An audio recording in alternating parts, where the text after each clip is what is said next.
안녕하세요, 여러분. 오늘 읽을 책은 아인슈타인이에요. 자, 그럼 시작해 볼까요? 평화를 사랑한 과학자 아인슈타인. 우와, 신기하다. 어떻게 바늘이 한쪽만 가리키지요? 4살배기 꼬마는 나침반을 뚫어져라 바라보았어요.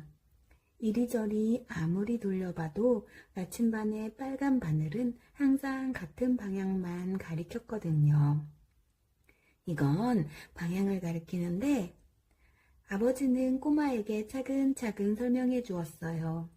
무슨 뜻인지 알아들을 수는 없었지만 흔들흔들 춤추는 나침반에 마음을 온통 빼앗긴 이 꼬마가 바로 상대성 이론을 발견한 과학자 알베르트 아인슈타인입니다.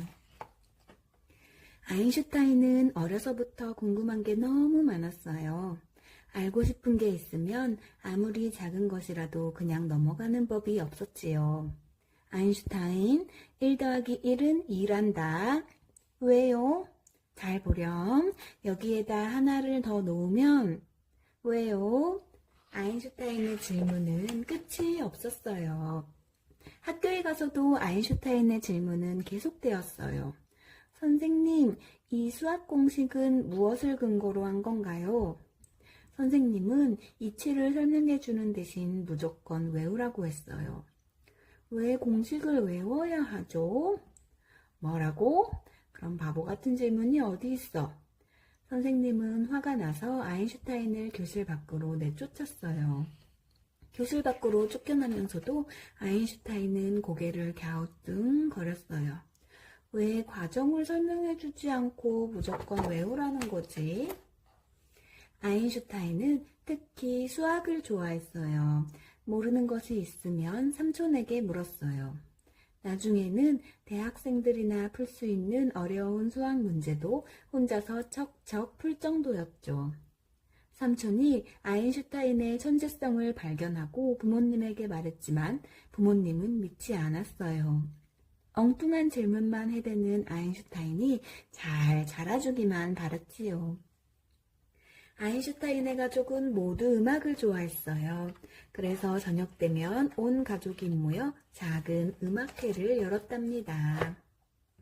아인슈타인이 15살 되던 해였어요. 아버지 회사가 갑자기 문을 닫는 바람에 형편이 어려워졌어요. 아인슈타인은 학교를 그만두고 부모님을 따라 이탈리아로 갔어요. 하지만 그곳에서도 생활은 나아지지 않았어요. 아인슈타인은 고생하는 부모님을 위해 빨리 돈을 벌고 싶어 선생님이 되어야겠다고 생각했어요. 그래서 스위스 공과대학 입학시험을 봤는데 그만 떨어지고 말았어요.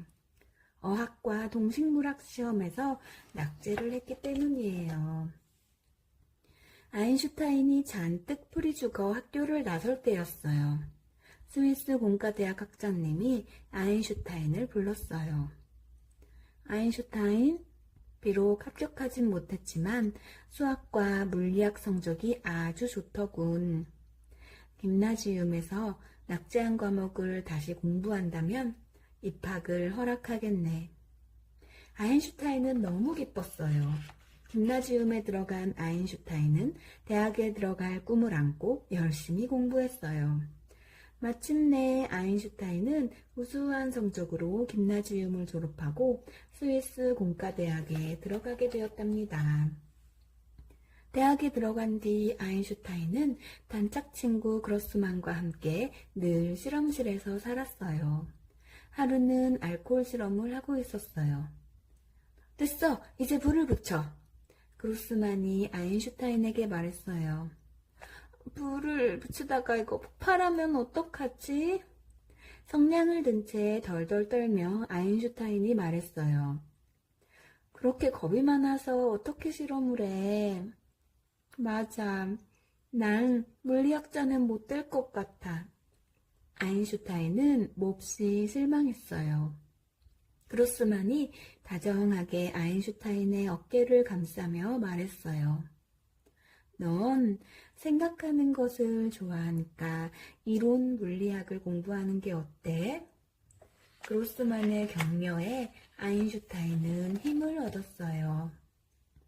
대학을 졸업한 아인슈타인은 특허국에서 일했어요. 아인슈타인은 일하는 틈틈이 물리학 공부를 했어요. 그리고 대학 때부터 사귀어온 밀레바와 결혼을 약속했죠.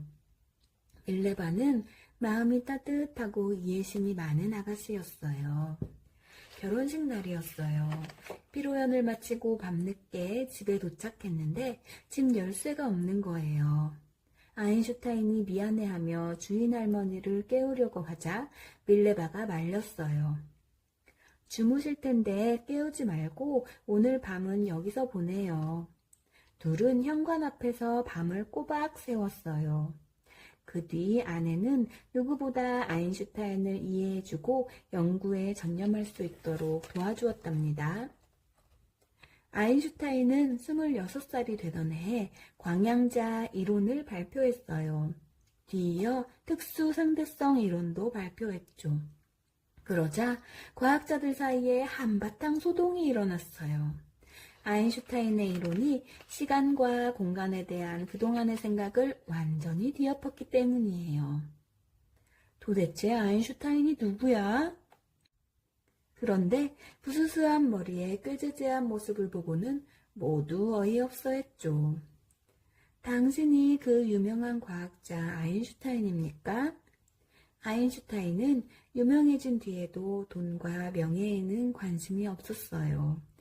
자기가 하고 싶은 일에 최선을 다할 뿐이었죠. 여기저기서 아인슈타인을 데려가려고 야단이었어요. 아인슈타인은 베를린 대학의 교수가 되어 학생들을 열심히 가르쳤어요. 아인슈타인은 점점 더 유명해졌어요. 그러던 어느 날 아들이 호기심 가득한 얼굴로 물었어요. 아빠는 왜 유명한 거예요? 글쎄, 앞이 보이지 않는 벌레에게 길을 가르쳐줬다고나 할까? 어떻게 가르쳐 주었어요? 아들은 궁금한 듯 눈이 동그래졌어요. 답을 알아낼 때까지 끊임없이 왜 그럴까 생각하다가 용케 알아내게 된 거야. 그 무렵 독일에는 이상한 분위기가 감돌고 있었어요. 독일이 전쟁에서 진 것을 모두 유대인 책임으로 돌리며 유대인들을 괴롭힌 거예요. 아인슈타인은 자신도 유대인이라는 걸 떳떳이 밝혔어요. 그러자 독일 사람들은 아인슈타인을 비난하며 헐뜯기 시작했어요. 심지어 아인슈타인의 이론이 꾸며낸 것이라는 헛소문을 퍼뜨리기도 했죠. 아인슈타인이 강의를 하러 다른 나라에 간 사이 히틀러가 아인슈타인의 재산을 모두 빼앗아 버렸어요. 게다가 아인슈타인을 없애기 위해 현상금까지 걸었다는 소문이 나돌았죠. 아버지, 무서워요. 어서 독일을 떠나요. 가족은 공포에 떨며 아인슈타인을 졸랐어요. 마침 미국의 한 대학에서 교수로 와달라는 제안을 해왔어요. 아인슈타인은 하는 수 없이 가족을 데리고 미국으로 떠났어요. 얼마 뒤 제2차 세계대전이 일어났어요. 오랫동안 전쟁 준비를 해온 히틀러가 삽시간에 세계를 손안에 넣은 거예요. 사람들은 히틀러가 무시무시한 원자폭탄을 만들어 전 세계를 불바다로 만들 거라며 불안에 떨었어요. 당장 막아야 해. 이 일을 할 수 있는 사람은 아인슈타인 박사뿐이야. 원자폭탄을 만드는 원리는 바로 아인슈타인이 발견한 상대성 이론을 이용한 거였어요. 어떻게 하면 독일의 원자폭탄 개발을 막을 수 있을까? 많은 고민 끝에 아인슈타인은 미국 대통령에게 편지를 썼어요. 독일을 막으려면 미국이 먼저 원자폭탄을 만들어야 한다는 내용이었지요. 미국은 서둘러 원자폭탄을 만들었어요. 하지만 독일이 원자폭탄을 만든다는 말은 헛소문이었죠. 일본이 전쟁에 협세해 미국을 위협하자 미국은 일본 히로시마와 나가사키에 원자폭탄을 떨어뜨렸어요. 단 2대의 원자폭탄은 26만 명의 목숨을 앗아가고 16만 명이 넘는 사람을 다치게 했어요. 누구보다 평화를 사랑했던 아인슈타인은 너무나 괴로웠어요. 내가 연구한 이론이 이 무시무시한 무기를 만드는 데 이용되다니. 그 뒤 아인슈타인은 과학이 전쟁에 이용되지 않도록 평생을 바쳐 일했어요. 전 세계를 다니며 핵무기 반대 운동을 벌였고 세상을 떠날 때까지 자유와 평화를 지키기 위해 노력했답니다. 여러분, 아인슈타인 이야기 재밌게 들었나요? 그러면 다음 시간에 또 만나요. 안녕.